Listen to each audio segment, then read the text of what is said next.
নমস্কাৰ বন্ধু বান্ধৱীসকল, জীৱনৰ বাটত আমাৰ এই নতুন ইউটিউব চেনেলটিলৈ আপোনালোক সকলোকে স্বাগতম জনাইছোঁ।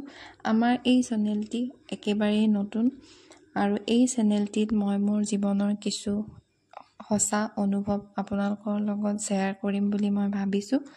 আজি মোৰ প্ৰথম অনুভৱটি আপোনালোকলৈ মই আগবঢ়াইছোঁ। মোৰ এই অনুভৱটো হ'ল সঁচা অৰ্থত ক'বলৈ গ'লে আমি অনুভৱ কাক কওঁ?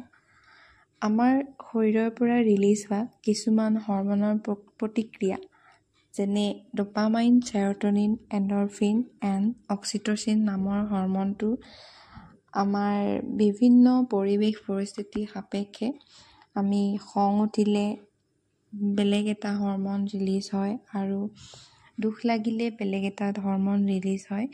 তেনেকৈ আমাৰ পৰিৱেশ পৰিস্থিতি সাপেক্ষে এই কেমিকেল হৰমনৰ ৰিলিজ হয় আৰু সেই হৰমনবিলাকৰ ৰিলিজৰ কাৰণে আমাৰ কেতিয়াবা মনটো ফূৰ্তি লাগি থাকে আৰু কেতিয়াবা মনটো দুখ লাগি থাকে। পৰিৱেশ পৰিস্থিতি সাপেক্ষে মানুহৰ অনুভৱ সলনি হৈ থাকে, আমি সকলোৱে জানো, নহয় জানো?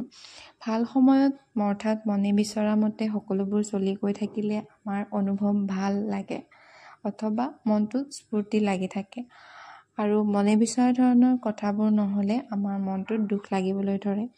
এতিয়া পৰিস্থিতি আপোনাৰ নিজৰ হিচাপত নহ'লেও আপুনি নিজকে শক্তিশালী কেনেকৈ কৰি ৰাখিব পাৰে, সেইটোহে ডাঙৰ কথা। সকলো পৰিস্থিতিকে নিজক ষ্ট্ৰং কৰি ৰাখিবলৈ হ'লে মানুহে প্ৰথম নিজক বুজি পাব লাগিব।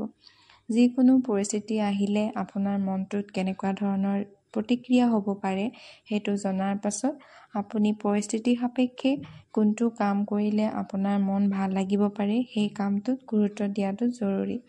উদাহৰণস্বৰূপে, বেছি মন বেয়া লাগিলে মই শুই ভাল পাওঁ, আন কোনোবাই হয়তো কমেডি চাই ভাল পায় অথবা কোনোবা ফ্ৰেণ্ডৰ লগত ওলাই গৈ মুভি চাই নতুবা ফুৰিও ভাল পায়। সেইটো আপোনাৰ নিজৰ ওপৰত নিৰ্ভৰ কৰিব যে আপুনি কোনটো অপশ্যন চিলেক্ট কৰিব। মুঠৰ ওপৰত বেয়া লগা মুহূৰ্তবোৰো ভাল লগা মুহূৰ্তলৈ পৰিৱৰ্তিত কৰিব পৰাটোহে এজন সফল ব্যক্তিৰ পৰিচয়। ধন্যবাদ। আমাৰ এই চেনেলটি আপোনালোকে যদি শুনি ভাল পায় তেতিয়াহ'লে লাইক কৰিব, ছাবস্ক্ৰাইব কৰিব। আজিলৈ ইমানেই, ধন্যবাদ।